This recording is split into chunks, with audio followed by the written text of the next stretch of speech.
Can you speak to the morphine? What kind of drug is morphine?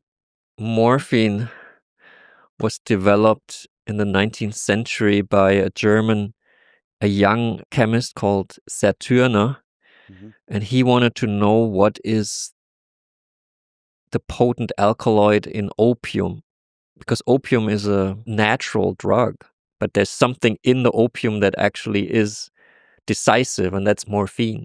So he was able to extract that from the opium. So this young guy, he invented morphine, which then became, very important in wars, especially like the American Civil War is unthinkable without morphine, or at least it would have been very different, because with morphine you can treat people, you can amputate people, you can fix people up, and send them back into battle. And that also corresponded with the development of the hypodermic needle, the injection needle, that was around in the mid-19th century. So the injection needle and morphine together became a very efficient way to treat soldiers, and that prolonged, for example, the Civil War in America. So Goering was taking morphine. Yeah. Morphine is like the classic. It's like, you don't eat opium, that's you take what is active in opium and you inject it, and that's a very potent, that numbs all your pain. Like you don't have pain anymore if you're on morphine. Also affects judgment. I've never taken morphine, so I cannot really say. There's a few junkies that are highly creative on it. Like a lot of musicians in the 60s were using heroin, which is a more potent form, or it's a half synthetic. It's an opioid. Morphine is an opiate, and heroin is an opioid. I guess you could be quite sharp on it also. That's why Hitler liked Oikodal, which is oxycontin, oxycodone. And he injected that. Which is another opiate, heroin-like. It was a product by the Merck company from Darmstadt, Germany. They made Oikodal, which, when Germany lost the war, the patent was basically taken by America and then ended up in oxycodone. So if you inject Oikodal, that was a very popular drug in the 1920s, because apparently it gives you the most beautiful high on earth. You're like super high, like you feel extremely well, and you can think very clearly, and you feel like this is how life should feel.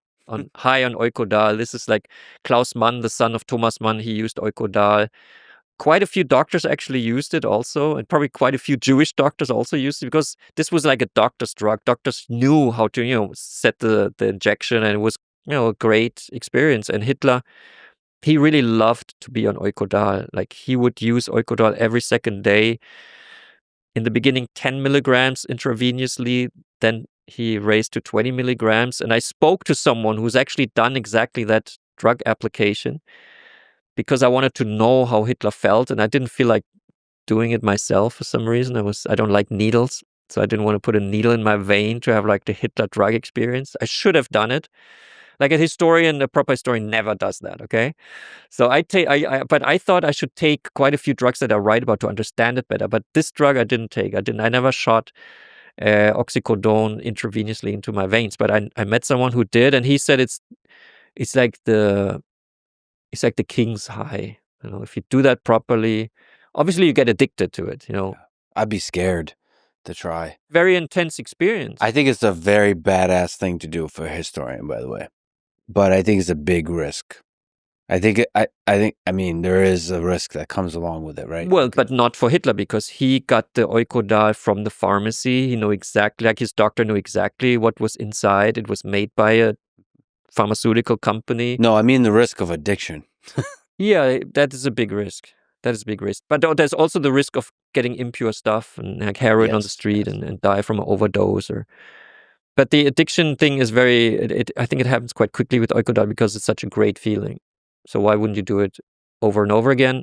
And then the opioid receptors in the brain want you to take it. And if you don't take it, you get withdrawal symptoms and you feel like shit, and you have to. So that's the problem with opioids, with morphine. That's what happens. Yeah. And that's what happened to Hitler. I generally say yes to most things, but those drugs, like cocaine doesn't scare me. Heroin scares me.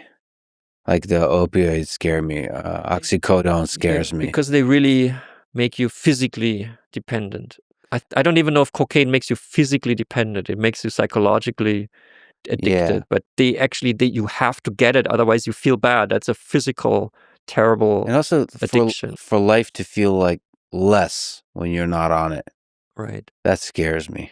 That's the problem also with methamphetamine. People who use a lot of methamphetamine, on days they don't use it, they don't feel great at all, especially not compared to the methamphetamine days. So that became a problem in Germany when people were really using more and more of the pervitin. All right, you got to take me through the full drug cocktail that Hitler was on. Patient A of Morell's. Let's start at the beginning. We're big on setting context here. So tell the story of Dr. Theodor Morell. How did he meet Hitler? Well, Morell he had his practice on Kurfürstendamm, which is like the main boulevard of Berlin, in the west of Berlin, kind of a fancy street. And he was a celebrity doctor, which was a new type of doctor in a way, Dr. Feelgood. He kind of was one of the first Dr. Feelgood. So you didn't go to him when you had a disease. You went to him when you were, let's say you were like an opera star in the Berlin Opera and you had a big premiere. So you would go to Morell in the afternoon and he would give you a nice shot and then you would, be really good on stage. But he was not a quack. I mean, he was he just knew his drugs. And he believed in, why shouldn't you treat someone even if that person doesn't have a disease? If you can make that person feel better, it's good. Especially if that person pays. Like he said, everyone who pays and he wasn't cheap, who comes to me and wants a testosterone hormone injection or a vitamin injection or an opioid injection, you get it from him. He didn't have any scruples. I mean, but we should also say he was pretty innovative and extremely knowledgeable. So you mentioned hormones, but also, like probiotics, like you talked about. Right. Just he knew his shit. He was a bit of a nerd. Yeah. He was like a legit doctor, just didn't have boundaries about what he used. He had a very unappealing physical appearance. And I think that was a problem for him. And he was known to have very bad eating habits, like sauce was running. And so people were easily disgusted by him. He was like an outsider. He was really like a freak. But when people looked at him after he had given them an injection and they said, "Thank you, and I feel so great now," that's what kind of made his day, So one day a man entered his doctor's office on Kurfürstendamm named Hubertus Hoffmann. And Hubertus Hoffmann was a photographer and he had gonorrhea. And Morell, because he knew about alternative ways to treat, he actually cured him. Mm-hmm. And Hubertus Hoffmann said to Morell, "I have a good friend and I think you should meet him. And I'm going to have a dinner in Munich and I think it would be really worth your time to come." And Morell came and the good friend was Hitler because Hubertus Hoffmann was the photographer of Hitler. And they were, in German we have a formal U, which is Sie. Like if I don't know you so well, I say Sie. Mm-hmm. And if you're my close friend, I say du, you. Mm-hmm. And Hitler only had like 4 people he would say you to.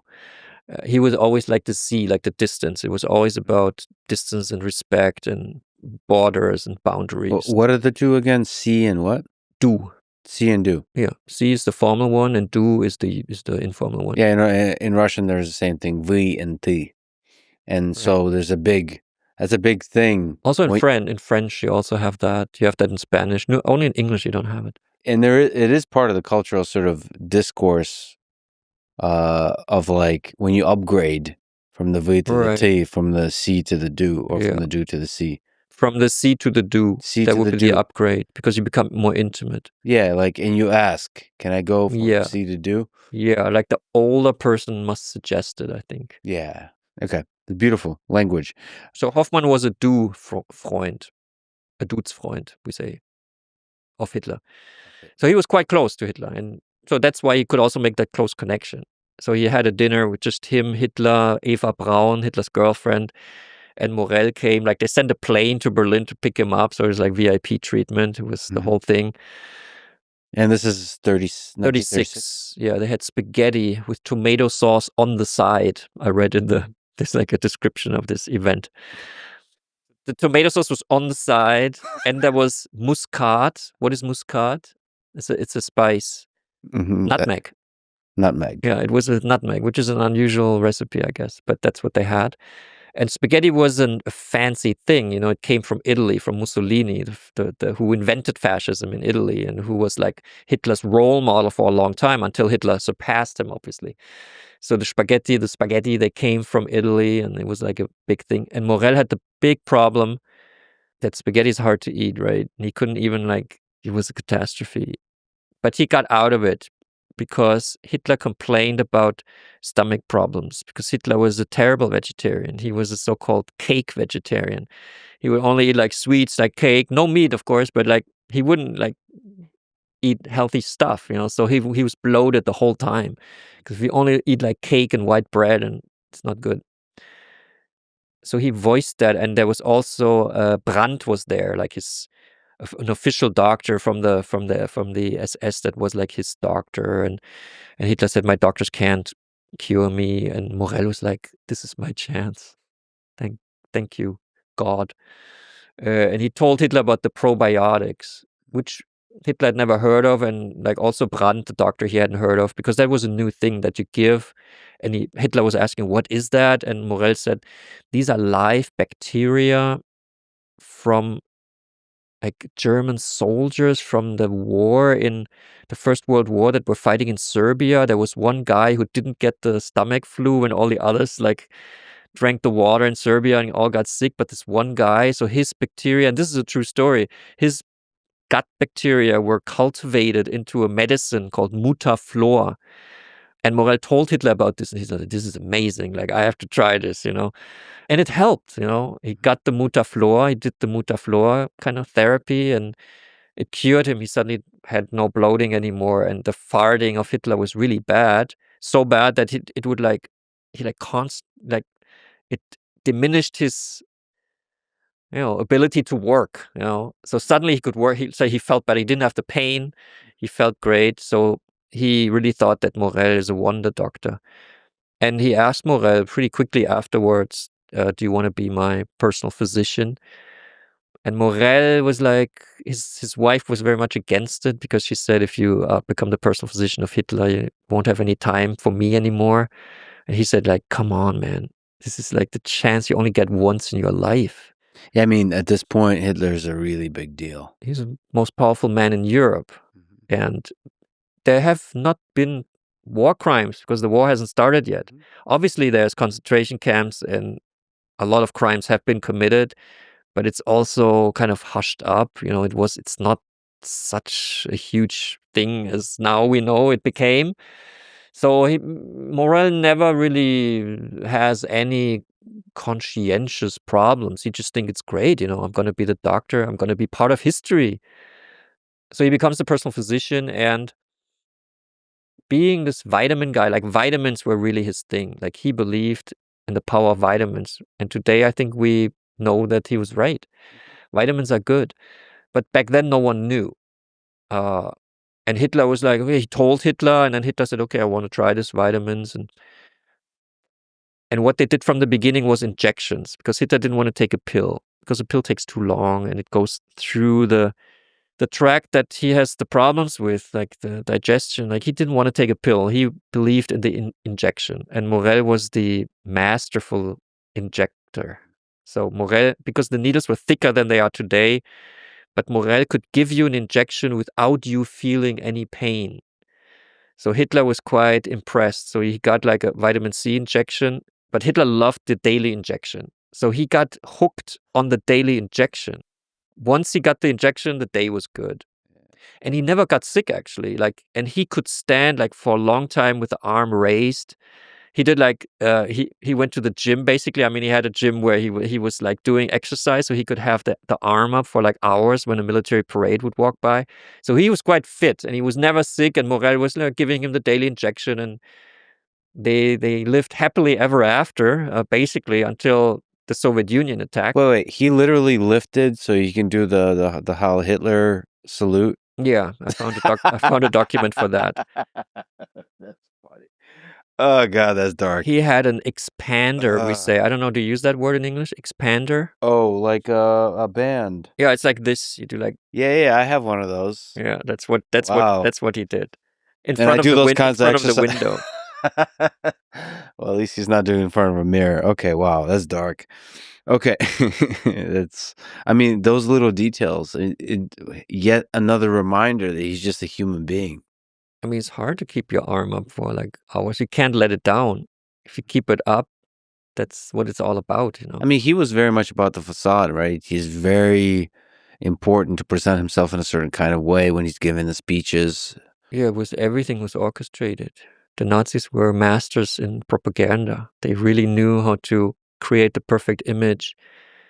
Okay, so let's go into the cocktail. Started with the vitamins. This is in 36. Right. I think it was pretty harmless in the beginning. But the addiction to the injection was the main thing that I think happened. That Hitler needed his doctor.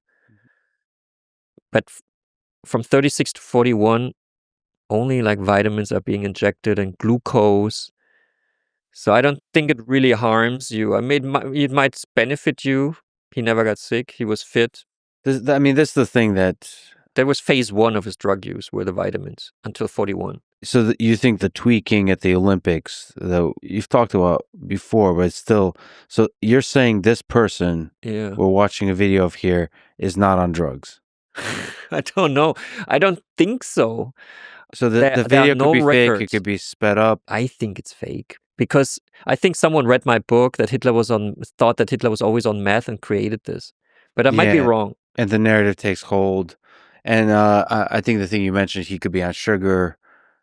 So it could be a lot of elements. He was also a weird guy. Maybe he was really just rocking because he was so happy what he saw, you know. Maybe he really got into it. Maybe it was a sexual thing for him, what he saw. I don't know. There's no document showing that he took a drug on that day. Let's put it that way. I think I've been, especially like stay up all night. I've been fidgety. You could just be caught in a certain moment when you're being like very like fidgety. I think he probably rocked a few times and then the video was cut in a way that he rocks more or something. Also, methamphetamine wasn't yet available in 1936. That's important to say. For sure he was not. So what is said here on Hitler tweaking on meth at the 1936 Olympics is definitely false. Okay, there you go. So when did it start getting more serious? The injection and the kind of drugs he was taking. This was a day in August of 1941. Germany had invaded the Soviet Union on June 22nd. So this is about 6 weeks into the campaign, which was called Unternehmen Barbarossa. And Germany was doing pretty well. And it came to a crucial moment where High Command said, now we're going to take Moscow. And Hitler said, no, we're going to split up the troops and take Leningrad, which is now St. Petersburg, in the north, and in the south we're going to go for the oil fields, basically. That was his plan. He said, no, let's not do Moscow. And High Command was like, this is the biggest mistake. We must take Moscow. If we take Moscow, we're going to win. And Hitler became ill for the first time on the day this decision, this is a dynamic thing that's going on, you know, they're moving and now they have to decide, will we split up or we will continue towards Moscow? And he had the Russian flu, in German, the Ruhr, which is like a flu-type disease with very high fever. It comes, like they were in the field, like so they were in the east, you know, camping out. Maybe he drank water that wasn't good, or he had some, you know, they tested everything meticulously, but he got sick. High fever, he felt like shit. And he said to Morel, and you know, you can see that in Morel's notes. Like Morel describes this very vividly in his notes, which are at the Federal Archives, which no historian ever looked at except me, the non-historian, which is kind of funny.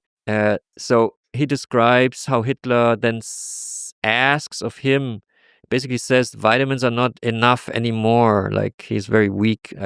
He must must go to the military briefing. But the flu is quite a severe disease, I think. If you have a heavy flu, you really feel like you're going to die. You can't go to a military briefing.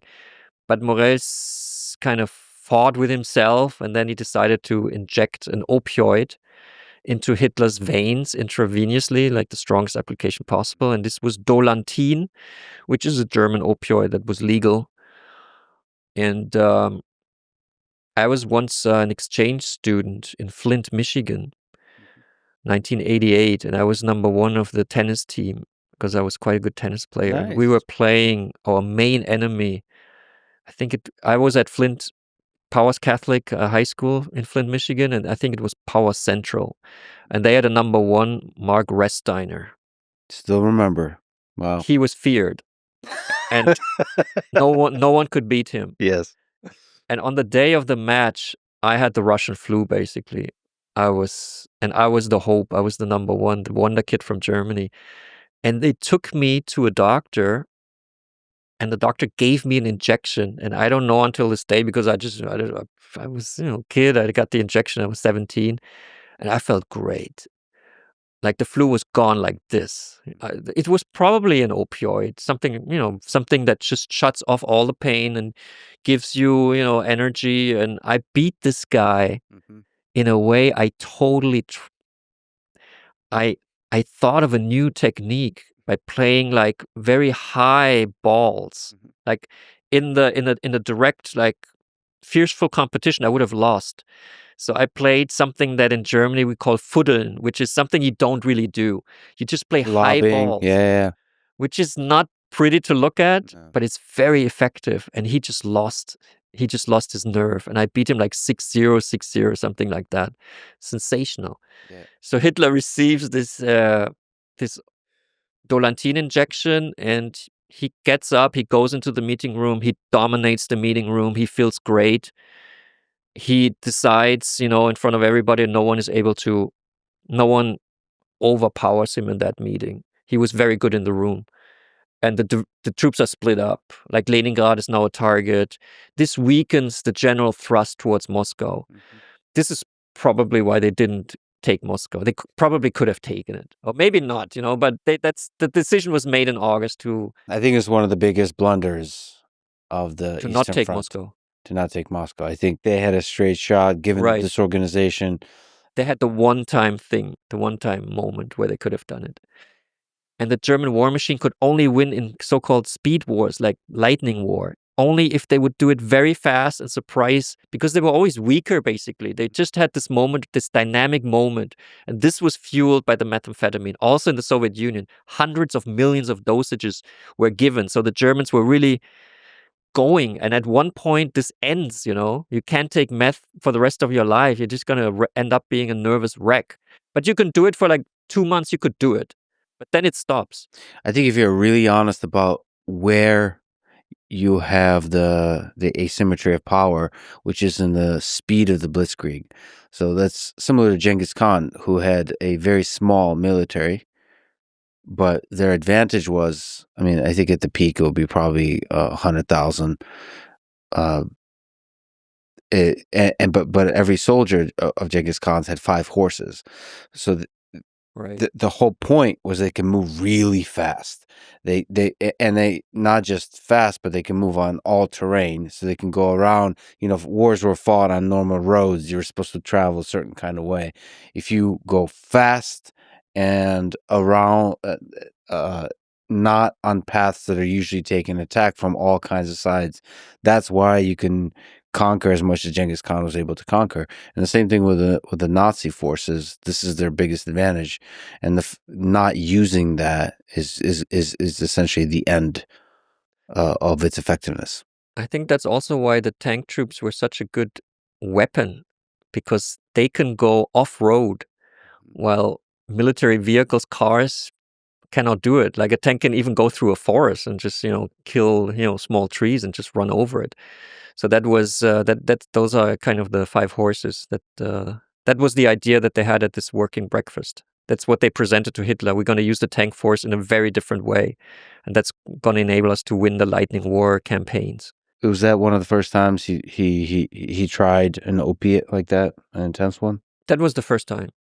And then that was it for him. He loved it. Not immediately. Like, you can see when you study his medications that is a turning point in a way that now he deviates from the vitamins. Like, he becomes more interested in what's out there.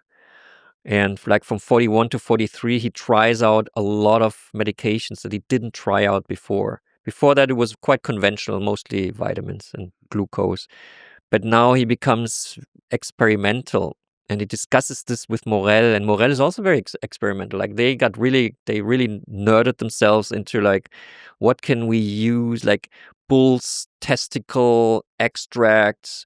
So Morel, in order to present those things to his patient A, he created a pharmaceutical company that he ran. He was the personal physician of Hitler, and he was also the CEO of Hammer Pharmaceuticals, which had its production site in occupied Czechoslovakia.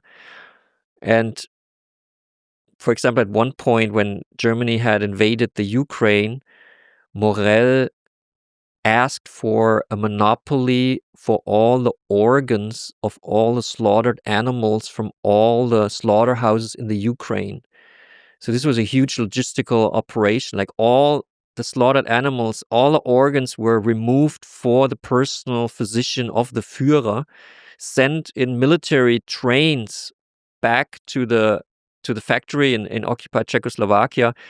And like the military became really upset with that, because they said, we need our trains to transport back our wounded soldiers. Now we're like, cars are full with like offal and pigs' hearts and pigs and livers, and it was totally bizarre. And Morel then became like, he was this like good-natured Dr. Feelgood in the beginning, and then when the Ukraine was occupied, he became this like business freak who like made a lot of money with his dubious hormonal concoctions, where like he would threaten the army, if you don't let the train with my raw materials go to my factory, I will tell Hitler and you will have a problem. He was acting like that.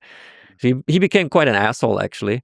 And a war criminal, because he also, at his factory where he would make the famous pig liver extract that was then tested by Hitler, and Hitler said that's a good medication. I have more energy, so this can also be sold to the German military. That's how it worked, because the regulations at the time were that it was very difficult to bring out a new medication onto the market, because medications, to bring them onto the market, you need certain test phases and all of that stuff. So that's hard to do in a war, especially in World War II.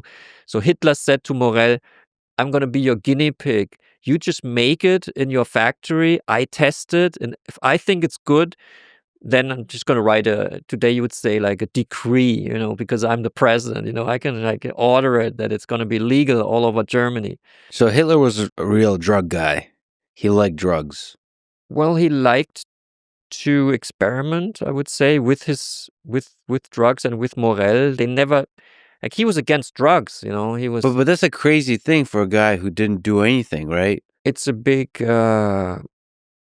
contradiction, or it's a big irony, or it's very weird. But isn't it even a bit of a mystery? Because at that stage, I'm sure he was paranoid about being killed and all that kind of stuff. So he must have really trusted Morel, right? Yeah, he trusted Morel, because Morel was not part of any organization. He was the loner coming from the VIP doctors, his own VIP doctor's office, and now he was basically Hitler's toy. Like, Hitler could get access to all kinds of medications through him, and Morel would never say it to anybody. He would just write it down, but this was kept quite secret. No one knew what was going on between the two men. It's just so interesting, because like, why would he?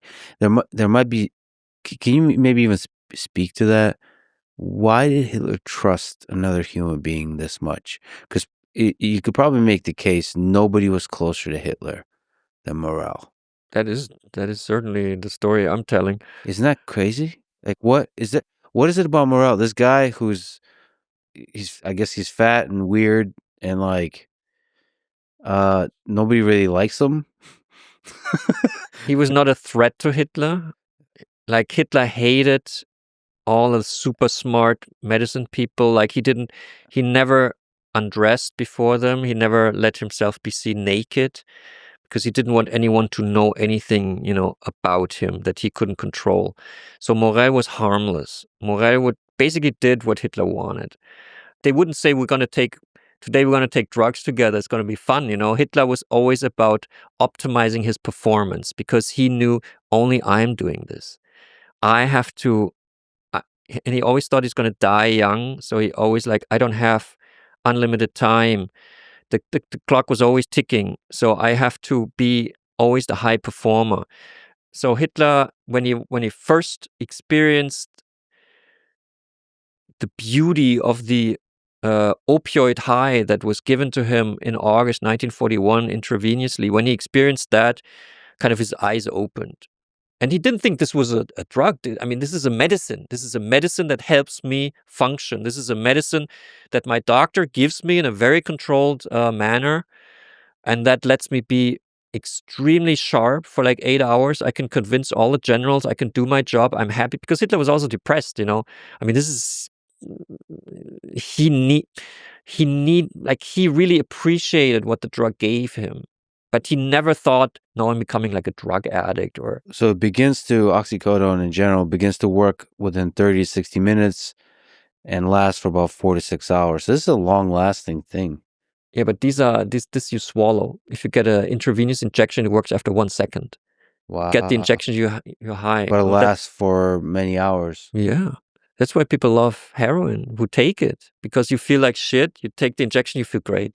I mean, it's in your system for quite a while. You can go into the meeting quite comfortably. Into the meeting. Yeah, okay. I mean, there's the briefing. It starts at 1. Morel comes, and you can see this in the notes. I have to be at the Führer in his bedroom at 12.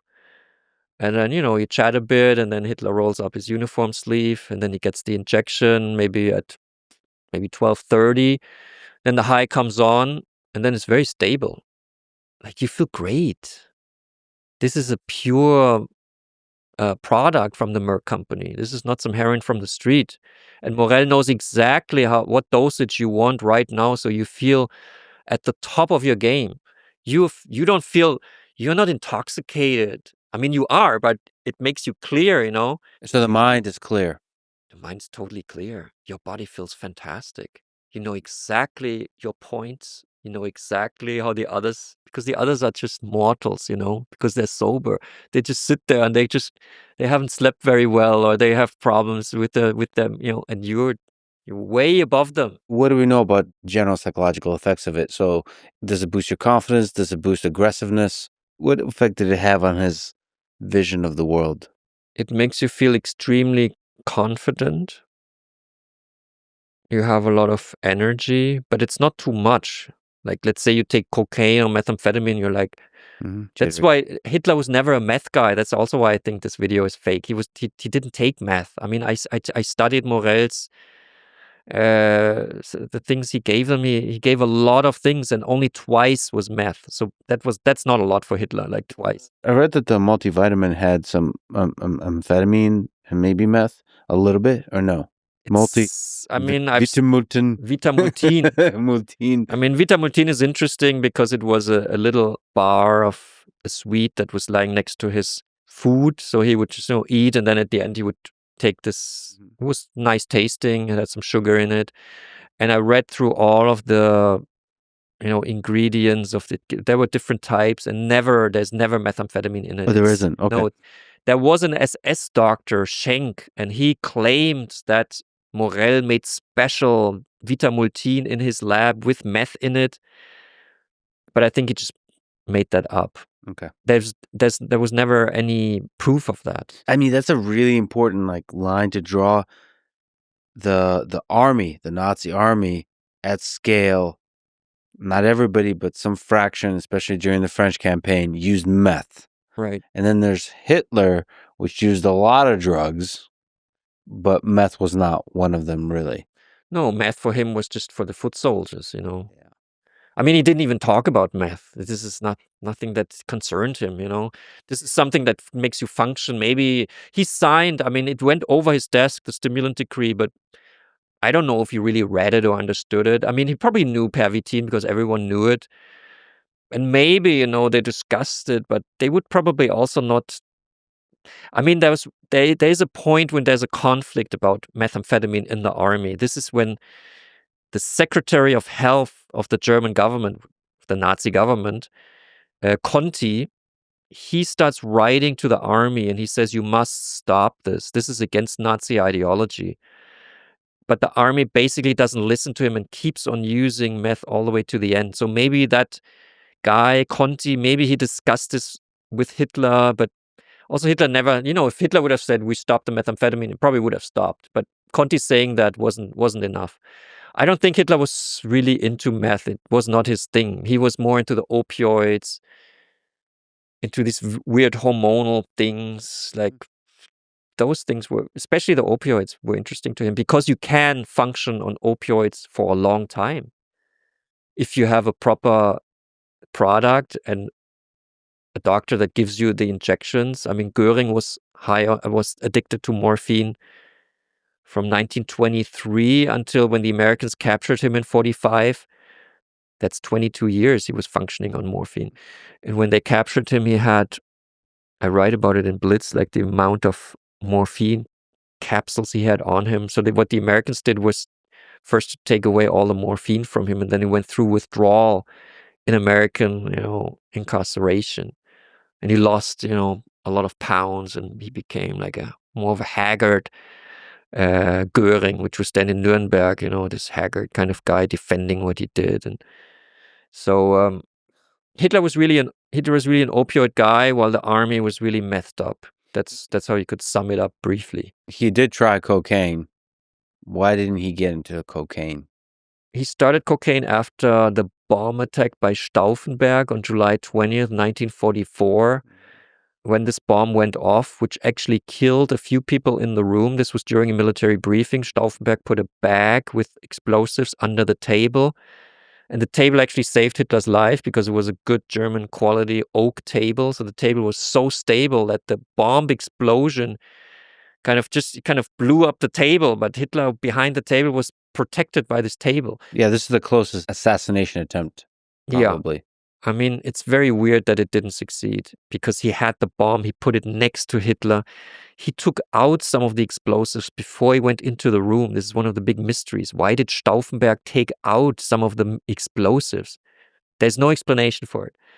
But Hitler survived, but he was quite injured, which Nazi propaganda always denied. Like they always said the Führer was miraculously unharmed. But he was quite harmed. There were like over 100 splinters from the wood everywhere. His eardrums were blown, which was, it's quite an injury, I guess. He was bleeding internally and he was shell-shocked, basically. And then a new doctor comes in. His name is Giesing. Because Morel was not in Germany we have, well, I guess it's worldwide. It's the ear, nose, and throat specialist, right? Mm-hmm. So an ear, nose, and throat specialist from the German army called Dr. Giesing, he was ordered to come into headquarters after the bomb attack to treat Hitler's blown ear drums. And Giesing gave Hitler cocaine because cocaine at the time it was used. It was not Schedule 1, it had the effect that it would numb the pain, and you could like use it. You would like put it on a certain place where you had the pain, and then it would numb that area. Mm-hmm. But Hitler was like, he'd never taken cocaine before, but he got very interested in it. And Giesing writes a meticulous report about his experiences with Hitler. Alone that report is really fun to read. It's about a 15-page report that he did for American military after the war. When he was being interrogated by American military, he described what happened with Hitler and him. And he realized that Hitler really liked the cocaine. And then he started saying, now give it in the nose. And then it was a liquid that he could apply with a dab into the nose. It wasn't cocaine powder, but he could liquefied. Yeah, interesting. Liquefied cocaine.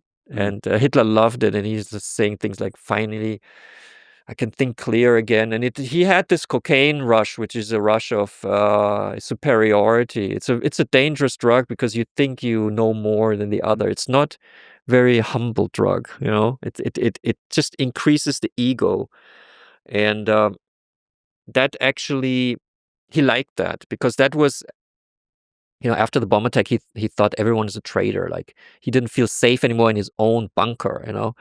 And he was like, Nazis, and the right wing is always paranoid. Like, who's the enemy? Like, they're behind us, like they're stabbing us in the back. So Hitler was this type of person. So the cocaine kind of stabilized him. And Giesing realized that this guy is like a drug guy. Like, he didn't know. He like came in, he saw the Führer for the first time. He was like in awe, and like a drug wreck was approaching him. And as soon as he had some cocaine in his system, because this was summer of 44, he already had taken a lot of opioids and a lot of drugs. So and a lot of these dubious hormonal concoctions, which led to autoimmune diseases in Hitler, maybe even had Parkinson's. Morale basically turned him into a physical wreck. That Giesing also writes about this. Like, he's like trembling before he goes into the room for the first time where the Führer is, and then this like old guy, like in a blue kind of pajama, is kind of coming up to him and kind of shaking his hand. That's the Führer, you know. And Giesing is like totally shocked because he's like, you know, the destiny of the German nation, the whole Europe, everything's like hangs on this guy, you know. And then whenever he takes cocaine, he's a little bit better, like. But the cocaine had the problem that Giesing was more of at least later in his discussions with the US military, he described himself as a conscientious guy. And he's like, I had like kind of problems giving Hitler more cocaine. And yeah, I mean, and I'm sure Hitler could have sensed that. And then Morell started disliking Giesing because Hitler spent more time now with Giesing than with him. And there was what I call the doctor's war ensued, because Giesing then tried to get rid of Morell because Giesing could suddenly see that Hitler was receiving a lot of drugs, and he was taking cocaine with Giesing.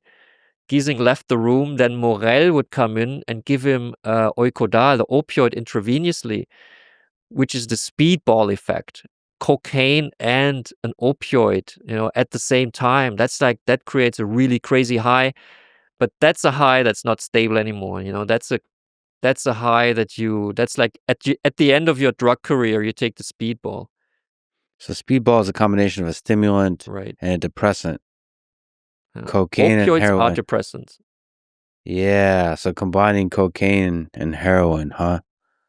Wow. I've never had a speedball, but I think it's like the most hardcore drug experience you can have, you know. And Hitler had this in the summer of 1944 for quite some time. And then the doctors really fought for influence over Hitler. And Giesing teamed up with Himmler, head of the SS, and basically said to Himmler, this Morell guy, and Himmler was already suspicious of Morell, obviously, because Morell's spending so much time with Hitler. There's no control. Like, Himmler was a control freak.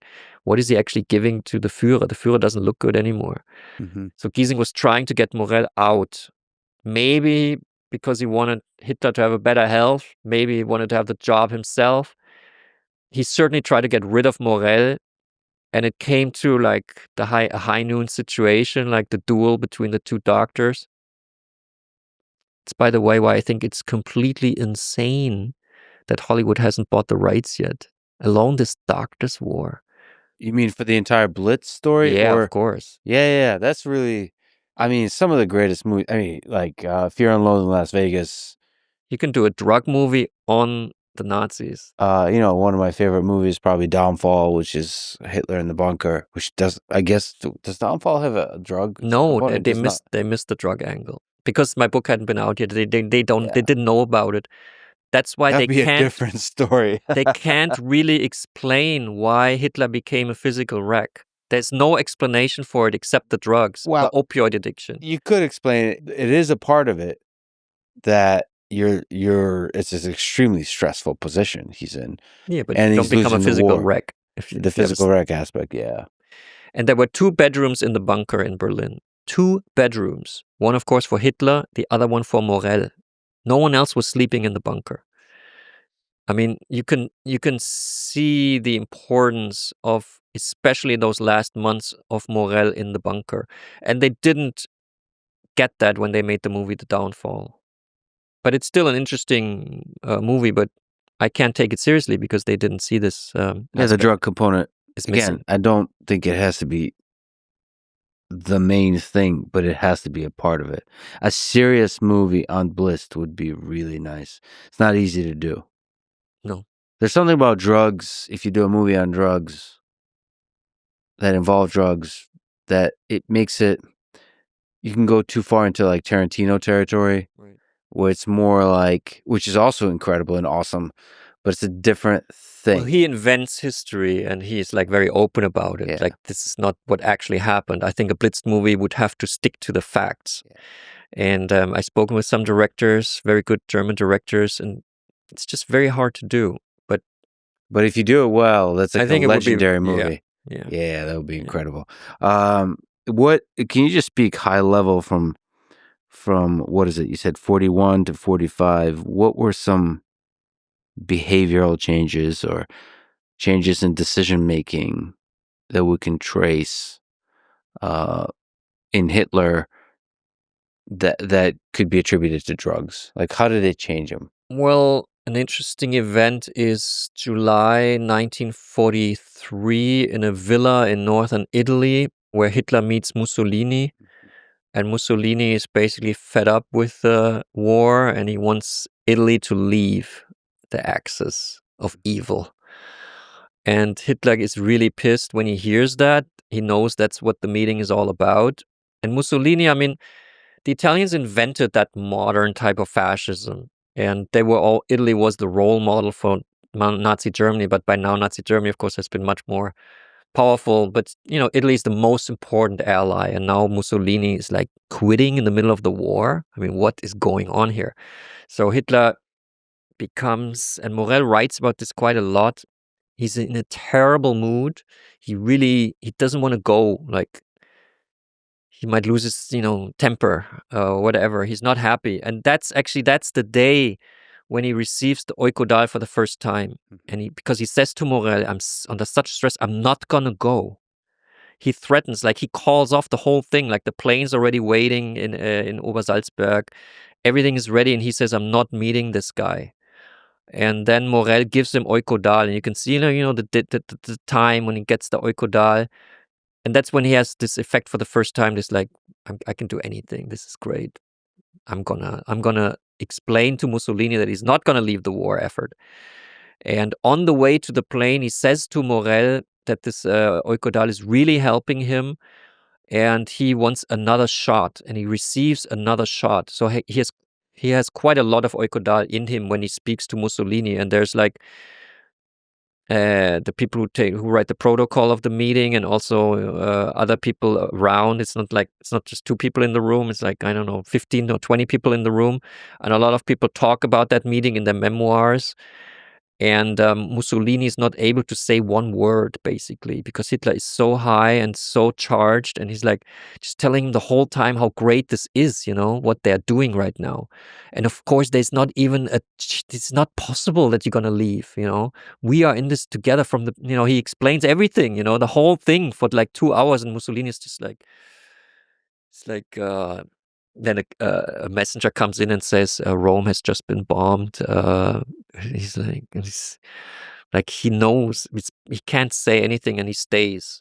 So that was very much influenced, that meeting, by his oikodal, and that's probably because it was so successful in Hitler's eyes. What happened is why oikodal became a very attractive drug for him. And this was the first time in July 1943. And then, so he didn't take oikodal through the whole time, it only started in July 43. He started with the regular opioid use. You can see that he takes it more and more regular now, not every day, but sometimes, like the September 1944, he takes oikodal every second day, which is like a junkie rhythm. You take it, then the next day you don't take it, then you take it again.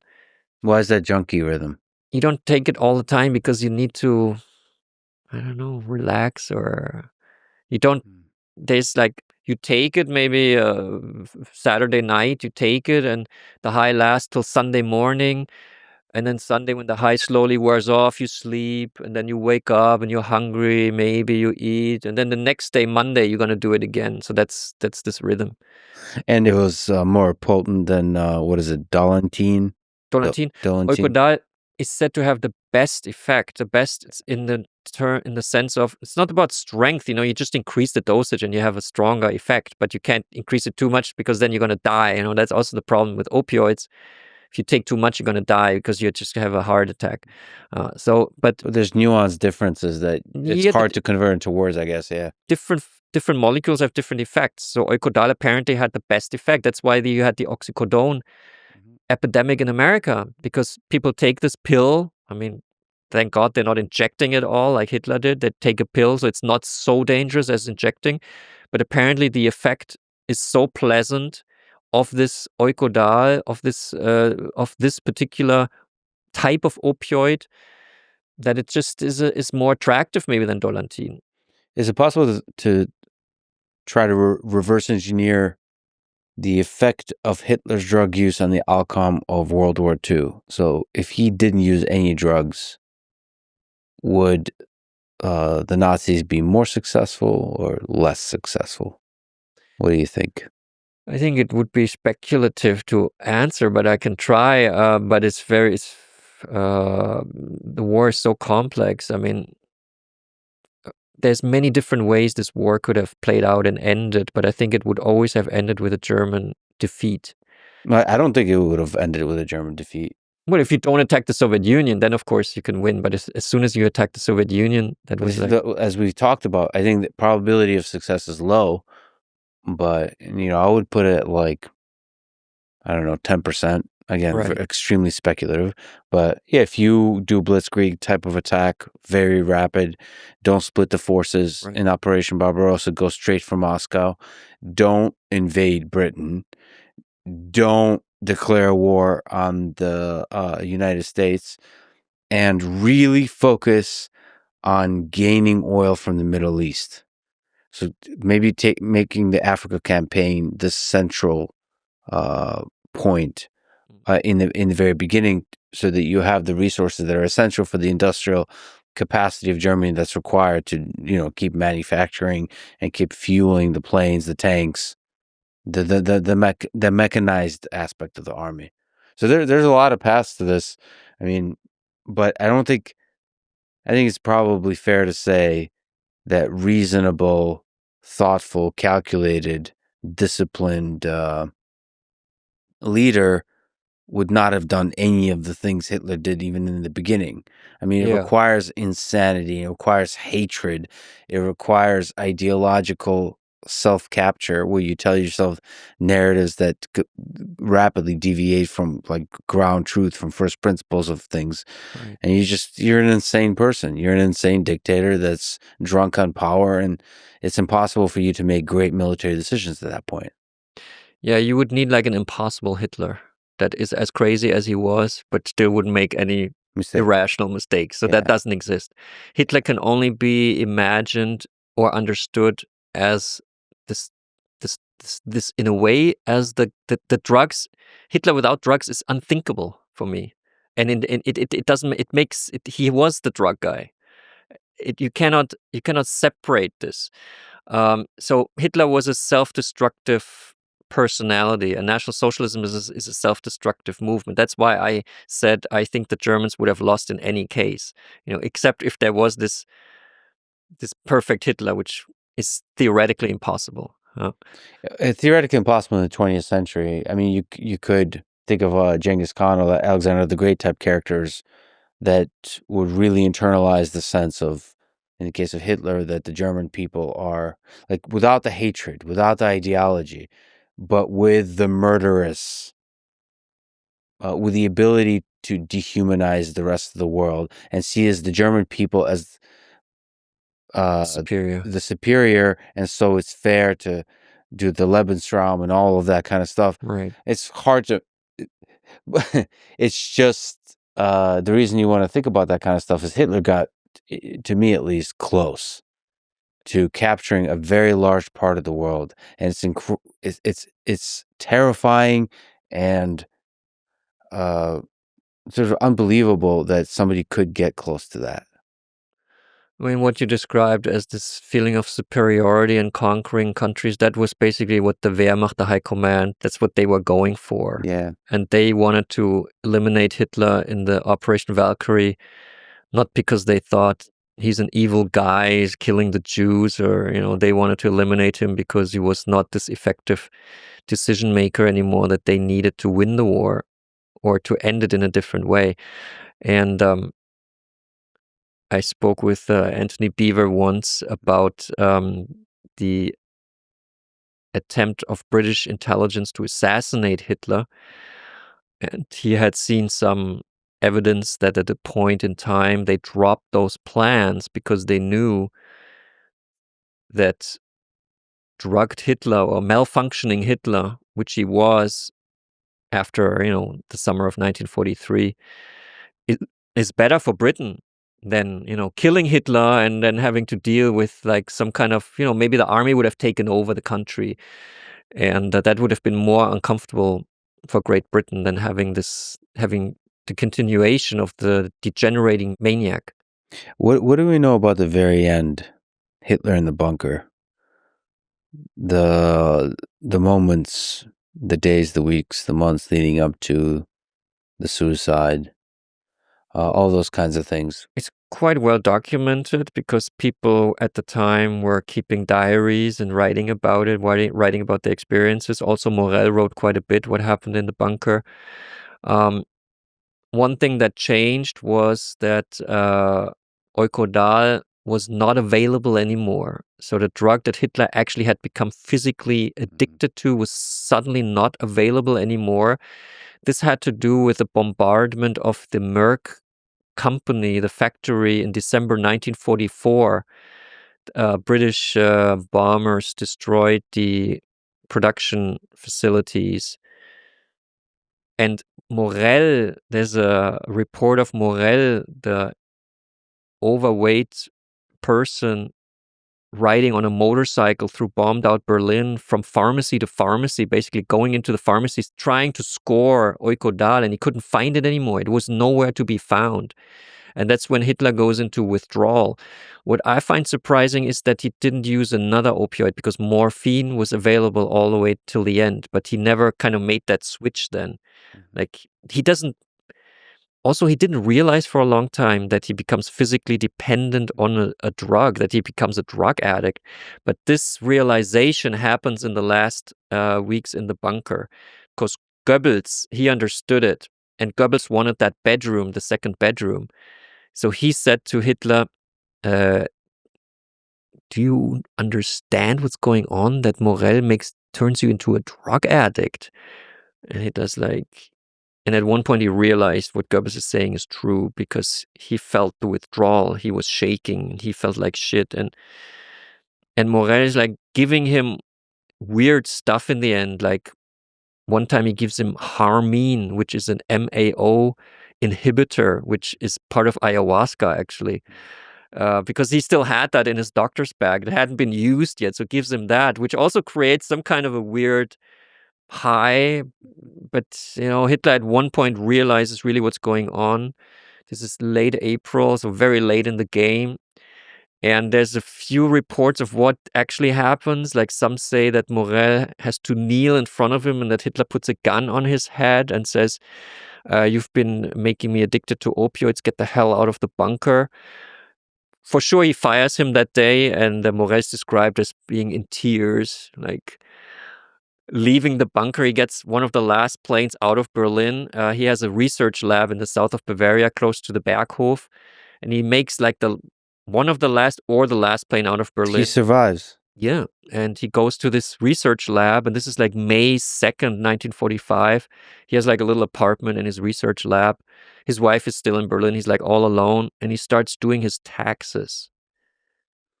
And that kind of shows you that he was probably insane at that point, Just totally out of touch. Why would you do your tax? Maybe he was bored, maybe it's like he didn't do his taxes for so long because he always had to treat Hitler, and then he thinks like, no, what am I going to do? I'm just going to do my tax. At least I'm going to do my taxes now. Very German thing to do. He's just a strange character. I mean, you tell this hilarious... I would put that in the movie for sure. Him doing his taxes. That's how the movie ends. Well, then the Americans move into Bavaria, liberate Bavaria from National Socialism, which was a great job they did there. And so I'm also thankful not only to the Red Army, but also to the American forces. Really very thankful that because National Socialism was hard to beat. It was a beast, It was hard to beat. So they capture Morel and they interrogate him, and he actually lives for another 2 years in American custody in Germany in a military prison. And after these 2 years, his health's really bad. He has heart problems, and the Americans dump him in front of the Munich train station in a much too small kind of uniform jacket, like probably an American uniform. And he's like lying on the pavement in front of the train station, and a half-Jewish nurse kind of walks around there, finds him, and he says, "I'm Theo Morel." It's really like in a movie. "I'm Theo Morel. I was the personal physician of the Führer." It's like, this is 1947. Germany's in ruins. And she brings him to a hospital. His wife comes from Berlin for a last time they meet in a hospital at Tegernsee, beautiful lake in Bavaria, and then he dies. So that was the end of Morel. So we know pretty much what happens in the end. Did somebody try to talk to Hitler about this? Like, what about Eva Braun? Has anybody close to him try to talk about? Well, Goebbels did. Well, that at the very end, but you would imagine maybe the generals or friends or inner circle. I mean, the reason I mentioned Eva is because, like personal and people close to him.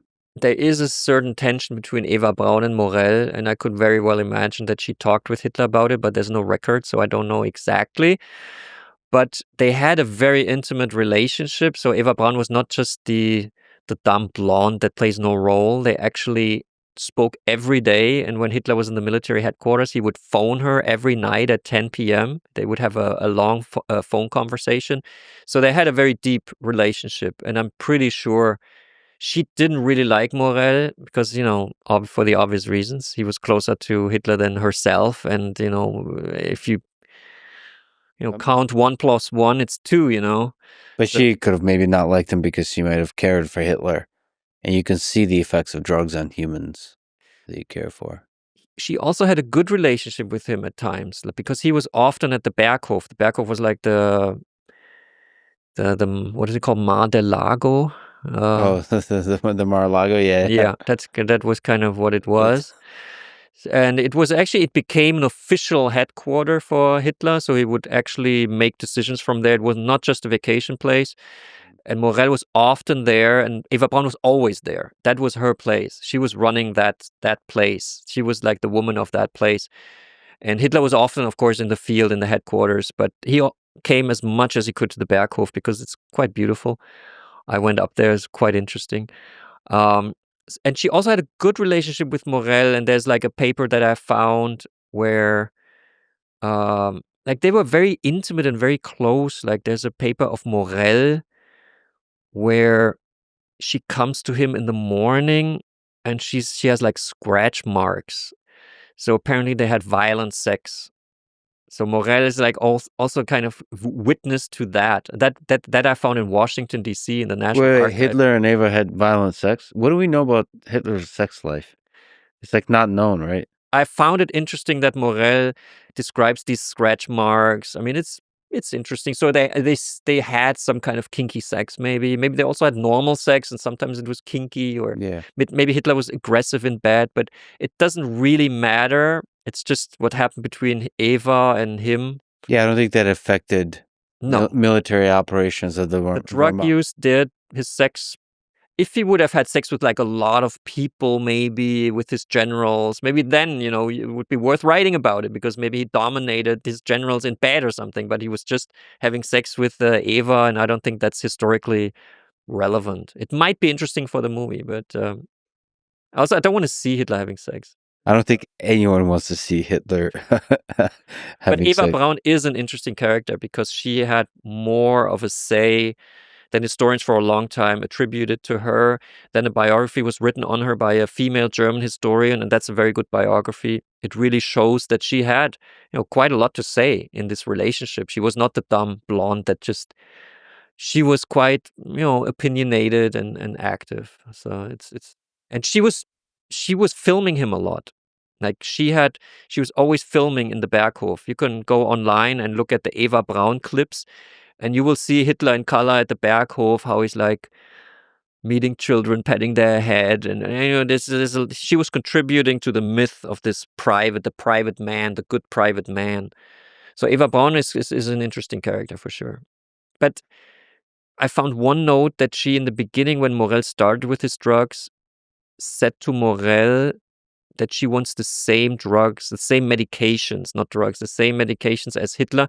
So she would be on the same wavelength with him. She didn't want to lose this world. But I mean, Hitler became such a polytoxicomanic user that, of course, Eva couldn't keep up with that. They weren't a drug couple. I didn't see any evidence for that they would like take all the crazy drugs together and then have crazy sex or something like that. That's not how it was. So I think she was sympathetic to Morel in the beginning and then changed her opinion. And I'm pretty sure she talked with Hitler about it, but there's no records about their private conversations.